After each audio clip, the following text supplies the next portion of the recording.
जय गुरुदेव।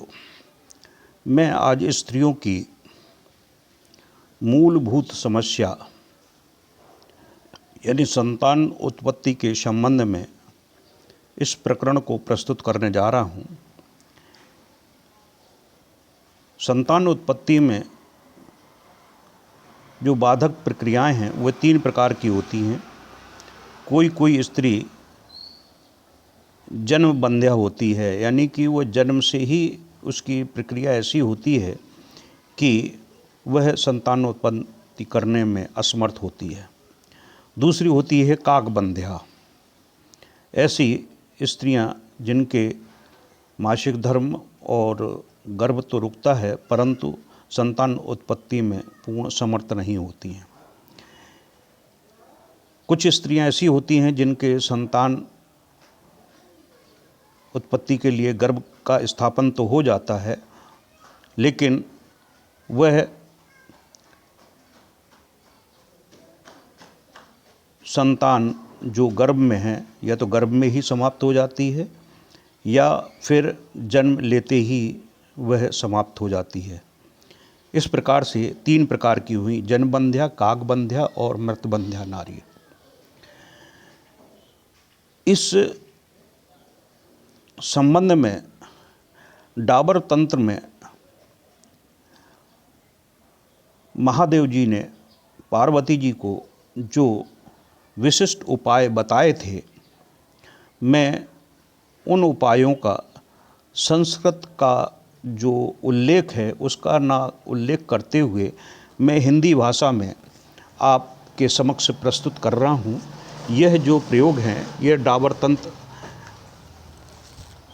पुस्तक के माध्यम से मैंने उद्धृत किए हैं, जो समाज हितार्थ में यहाँ प्रस्तुत कर रहा हूँ। पहला है जन्मबंध्या की चिकित्सा। रविवार के दिन मूल और पत्तों सहित एक सर्पाक्षी का पौधा, एक पौधा होता है जिसे सर्पाक्षी कहते हैं, सर्पाक्षी का पौधा उखाड़ कर ले आए और उसको एक वर्णा गाय, यानी एक रंग की जो गाय है, चाहे सफ़ेद हो, चाहे नीली हो, चाहे वो हो, और उसके नीचे बछड़ा हो, यानी उसने पहली बार बछड़ा दिया हो, उस गाय के दूध के साथ कुंवारी कन्या के हाथ से उसे पिसवा दे। फिर ऋतुकाल के आरंभ के प्रथम दिन से ही इस औषधि का प्रतिदिन आधा पल मात्रा यानी आधा ग्राम के आसपास 7 दिन तक सेवन करे। इन 7 दिनों में दूध, साली, चावल और मूंग आदि लघु वस्तुओं का भोजन करे। साथ ही 1 सप्ताह में किसी प्रकार का क्रोध न करे, उन्माद न करे, मन में भय पैदा न करे, शोक न करे, ना ज़्यादा व्यायाम करे और दिन में सोए भी नहीं, बहुत अधिक कार्य भी न करे, ना अधिक शीतल रहे, ना अधिक ताप में रहे, यानी न गर्म भाव में रहे, ना शीतल में रहे, ना गर्म में रहे। और इसके उपरांत वह पति संसर्ग अगर करती है, इन नियमों को करते हुए, तो बंध्या स्त्री, जो बांझ स्त्री है, वह भी गर्भाधान से युक्त हो जाती है। इसमें कोई प्रकार का संदेह नहीं है। ऐसा महादेव जी ने पार्वती को बताया था। दूसरा प्रयोग है एक रुद्राक्ष, एक कर्ष मात्रा सर्पाक्षी लेकर, जो मैंने पहला प्रयोग बताया है गाय के दूध का, उस गाय का दूध जिसके नीचे बछड़ा हो और पहली बार ब्याई हो, उस गाय का दूध लेकर ऋतुकाल में सेवन करने से जो बांझ नारी है, बंध्या नारी है, वह भी गर्भवती हो जाती है। इस औषधि के सेवन में निम्नलिखित गणेश मंत्र का भी अगर जाप कर ले तो अति उत्तम है। मंत्र है ओम ददन महागणपते रक्ष मृतम मृत सुखम देहि। मंत्र दोबारा सुन लीजिए। ओम ददन महागणपते रक्ष अमृतम मृत सुतम देहि।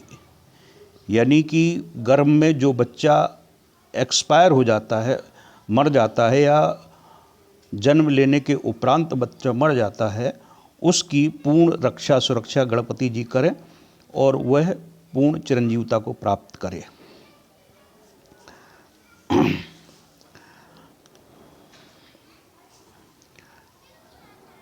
अगला प्रयोग है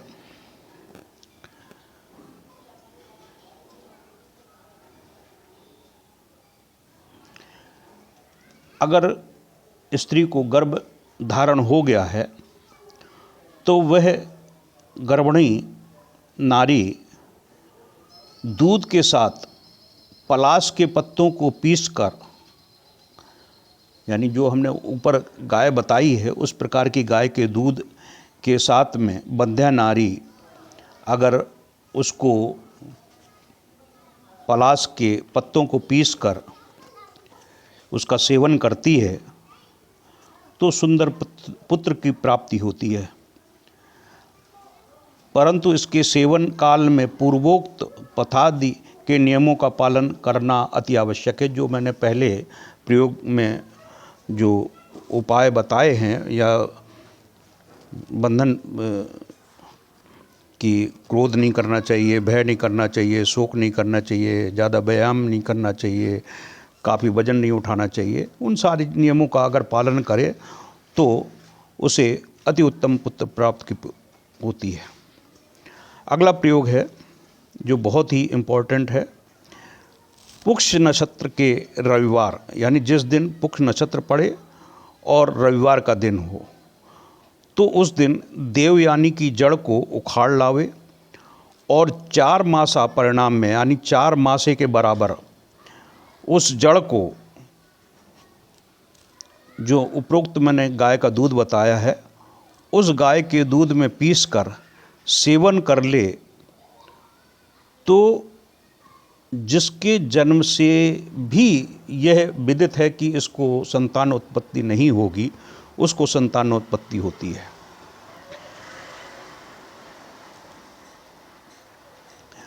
परंतु यह बात ध्यान में रखें कि इस औषधि के सेवन में जो मैंने पूर्व नियम बताए हैं, उन नियमों का पालन अति आवश्यक है। अगला प्रयोग है ऋतुकाल के दिन घी और जल के साथ अश्वगंधा सिद्ध करके घी और दूध के साथ सेवन करने से पति सहवास करने से पुत्र लाभ होता है। इसमें कोई भी संदेह नहीं है, किंतु शयन काल में घृतपान करना अति आवश्यक है।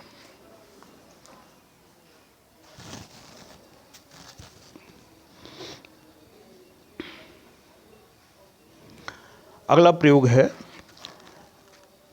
ऋतु स्नान के अंत में बकरी के दूध के साथ कृष्ण पराजिता की जड़ को पीसकर सेवन करने से बंध्या नारी भी गर्भवती हो जाती है।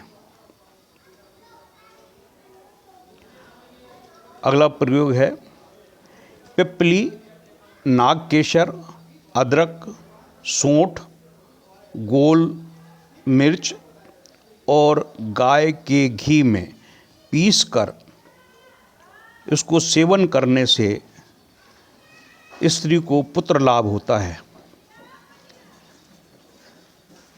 यह औषधि अति उत्तम है, इसका अवश्य ही प्रयोग करना चाहिए। यह मैंने प्रयोग समाज के हितार्थ प्रस्तुत किए हैं। आप सभी इसको यथाउचित प्रयोग करें।